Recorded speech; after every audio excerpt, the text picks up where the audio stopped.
More First Take right now.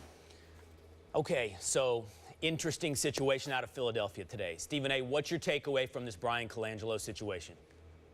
Well, my takeaway is to give the president of the Sixers the benefit of the doubt. I spoke to him. He reiterated what the statement said. Other than that count that at Philly 1, 2, 3, 4, 5, 6, 7.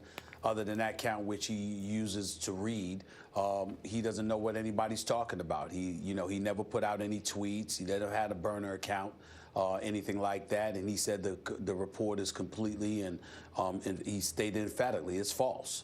Now, what I can tell you is this: covering the league for over 2 decades. I've known Bryan Colangelo for a long, long time. He is not somebody that goes on or off the record criticizing his contemporaries, his predecessors. That's just not what he does. He doesn't have to do that. He worked for years under his daddy in Phoenix. Then he got the Toronto job.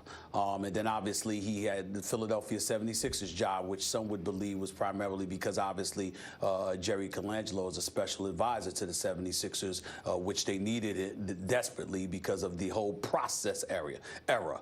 In the end, what it comes down to is that you're innocent until proven guilty, and I think in this particular case, it's very, very important that we recognize that, because this is the kind of stuff, if this were to be true, Bryan Colangelo should be fired. If you're having secret accounts or burner accounts where you're criticizing your own players, plus the organization, plus your contemporaries, that is not a good look for a professional organization. You cannot have an executive leading the way with conducting themselves in that kind of fashion. It's just unbecoming. We know that, which is why the Sixers have launched an investigation, because they have to make sure it's not true, because if it were true, they would have to make a change. Bryan Colangelo says he's innocent of such a thing, and based on the Bryan Colangelo that I've known for a better part of those 20 years, I'm going to give the man the benefit of the doubt, because I have never, ever known him to do something like that. Well, I agree about giving people the benefit of the doubt. I like presuming innocence. This is not a court of law. This television show is not a court of law, but I do think that people deserve the benefit of the doubt. That said, and I'll give it to Bryan Colangelo, that said, the report is damning. I'd like to see how this all shakes out, because it seems to me they're going to actually find out whether it's true or not. And if you read that report, you're thinking, "Boo, how's he going to explain this stuff away?" I think the moral of the story, if he did it, and by the way, even if he didn't, when you consider what the 76ers did in the offseason under Colangelo, the Tatum, trade, and they trade for the #1 pick, and they include a future first-round pick, and it might be a good pick because it's the Lakers pick, maybe, depending on what happens in this offseason, in order to trade up to take Tatum, to take Markelle Fultz, who obviously had a lost rookie season, and there are other moves also. But I think the moral of the story is the NBA should not have presumed that they knew what was best and meddled in the affairs of the Philadelphia 76ers, who, in fact, were gaming the system very smartly. And, in fact, the NBA and Stephen A. Smith, you and others, are wrong about Sam Hinkie and the Sixers. Sam Hinkie understood that in order to be great, they were aiming for greatness, not just to be competitive and and we'll get bound, in second-round treadmill like a lot of teams. No, they were aiming for greatness. The way to do it, because you don't know if this guy's going to turn out to be a generational talent, what about injury, etc., is to stink for multiple years. So you get multiple high picks, and a few of them, presumably, will pan out. And so that's what they did. And, by the way, Philadelphia was by and large behind it. Stephen A., of course you're going to find people in Philly who weren't. I know you have a long history there. But in my experience with Philly fans, and I have some, they understood the process by and large. More of them supported it than were against it. And the fact that the NBA comes in and meddles was the wrong idea. Wait a minute. Also, Hinkie's an outsider, not really a basketball lifer. Or NBA, the NBA version of a good old boy. Now, Jerry Colangelo is. Colangelo's an NBA lifer, and so is his son, Bryan Colangelo. They're NBA lifers. I'm not questioning their devotion to basketball or their knowledge of it.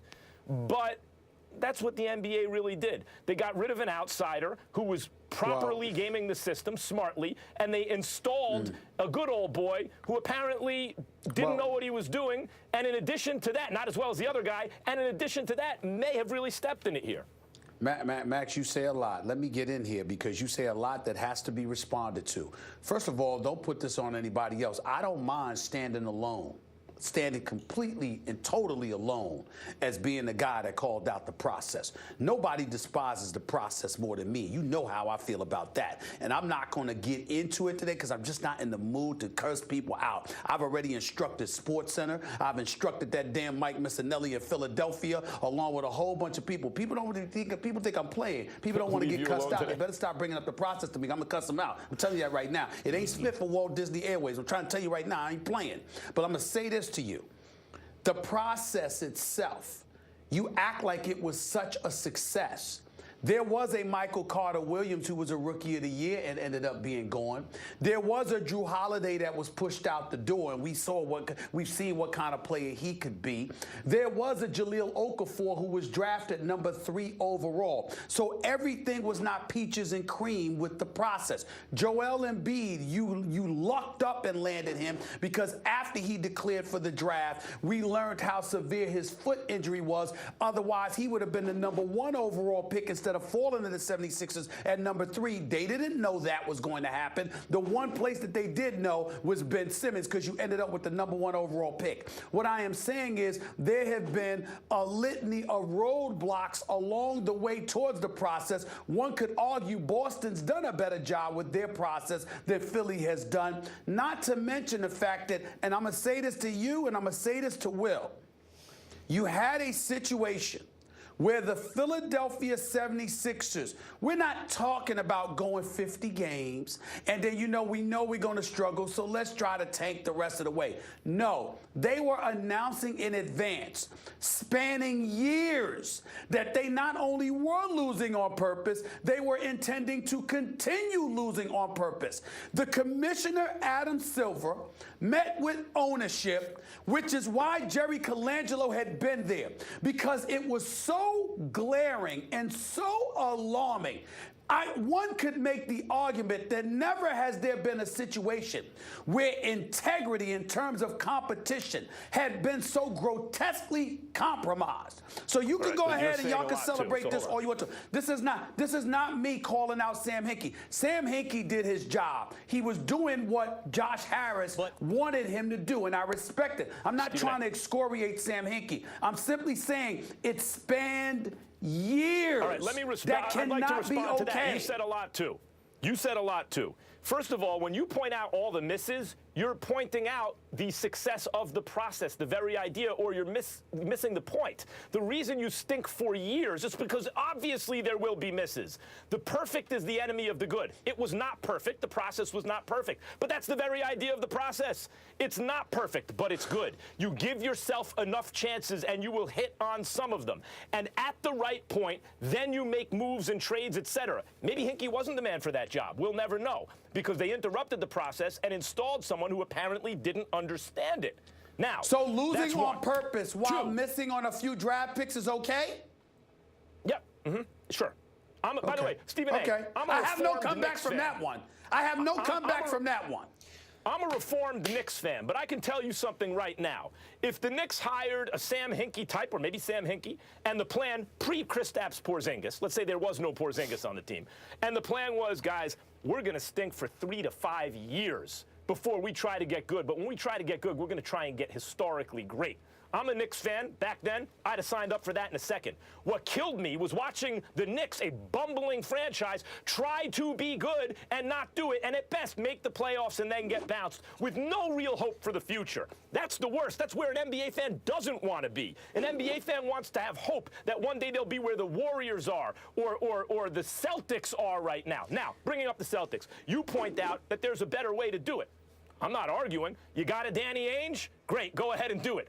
If you don't have Danny Ainge, maybe you go the Sixers route. In other words, I'm not claiming the process under Hickey is that's just ignorant. That's just ignorant. That's just ignorant. If I may, fellas. So Will, let me get this straight. Yeah. You come on the show. You come on the show to be a debater, Will, right? And excuse me. Well, Stephen A's the guy. Stephen A's the man. So let me just make sure. I can't be Stephen A. So let me stink. That's Max. That's basically what Max is saying. Because you can't be Danny Ainge. You're supposed to stink. No, you're supposed to try to be Danny Ainge. Listen, hold on. You're supposed to try to be him. Stephen A., I can hear both of you, and I know what Max is saying. Just because you can point to somebody who did it better doesn't make your way wrong. But listen, you guys are debating Sam Hinkie. Let me, if I may, for a moment, just return to Bryan Colangelo, because the irony here, Stephen A., is that you point out the league steps in because what's happening in Philadelphia is so embarrassing, and today the correction that the league tried to make might be one of the biggest embarrassments of all. And I truly do, I appreciate both of your reluctance to rush to judgment, to give him the benefit of the doubt. I think everyone on this show has done a good job of holding true to that regardless of the news item. But we need to explain what the circumstantial evidence is here. And that's not direct, that means around. These are accounts that tweeted about, among various items, the uniforms of their G League team. Bryan Colangelo's son telegraphed the Markelle Fultz trade, tweeted about Jahlil Okafor's private, undisclosed physicals. These are big, heavy pieces of circumstantial evidence that are incredibly indicting towards Bryan Colangelo. And what I'm here to tell you is, if that's true, this is the biggest embarrassment of all, is it not? No, you couldn't be more wrong. You couldn't be more wrong. Here's why, Will. That would be an embarrassment to Bryan Colangelo. That's not, listen, you're a grown man. Bryan Colangelo, time out. Hold it, wait a minute, Max. Bryan Colangelo turns 53 on June 1st. He's a grown damn man. If he did this, and he says he didn't, but if he did this, that's on him. That's entirely different than an organization collectively losing on purpose for years. How do y'all not get that? Because he was handpicked by the NBA. Will, I think that focus that you just put on Colangelo and the embarrassment, like who does that embarrass, is the proper one. That's the proper question to be asking right now. The answer to who it embarrasses is the NBA, because it was the NBA, Stephen A., according to you, who stepped in and meddled in the internal affairs of an NBA franchise. That has nothing to do with this. Wait a minute. That has nothing to do with this. Who figured out, the first one to nakedly say, yes, we're tanking, yes, we're doing it for multiple years. NBA, you set up the rules of this game, but now we're going to game it.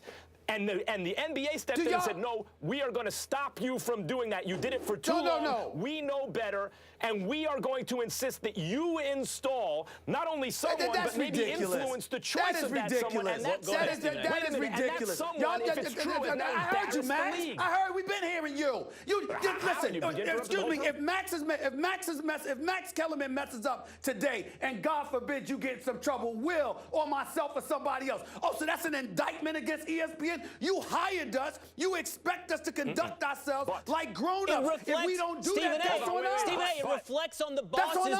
It reflects, does it not, on the bosses that would have hired Max in any scenario? If they did nothing, if they did nothing, yes. But if they fired me, no.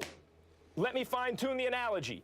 If you were replaced, or I were replaced, and someone else was brought in because the bosses thought it wasn't, and the ratings tanked, then yes, whoever made that decision would be embarrassed. That's the point. The NBA stepped in, meddled in the affairs of a franchise, and the influence that they exerted resulted in the hiring of someone. I want to leave it with this. Has nothing to do with this. I want to leave it with this. Has nothing to do with this. The league. I can't talk about please. These are important things that you guys have both said.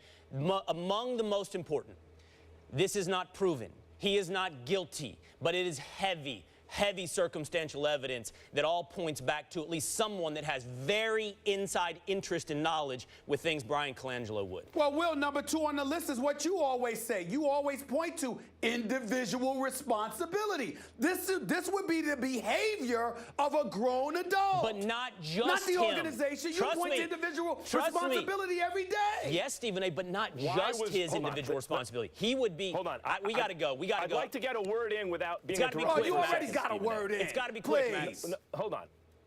Go ahead. Go ahead. The idea is the idea is that it was this specific individual, essentially chosen by the league, or the league pressuring a franchise to hire, Right. who's essentially from the NBA version of a good old boy network. In other words, they understand the way he thinks and the way he does things. They didn't like the way the outsider did it. They meddled and replaced the outsider Yes. with their guy. And if true, if these accusations are true, their guy just embarrassed them. All right, there's a lot more. It could go on forever. We got to move on. We got some other things to debate today. Among them, this. Torrey Smith's weighed in on the NFL's new policy, and what he is saying may surprise some people.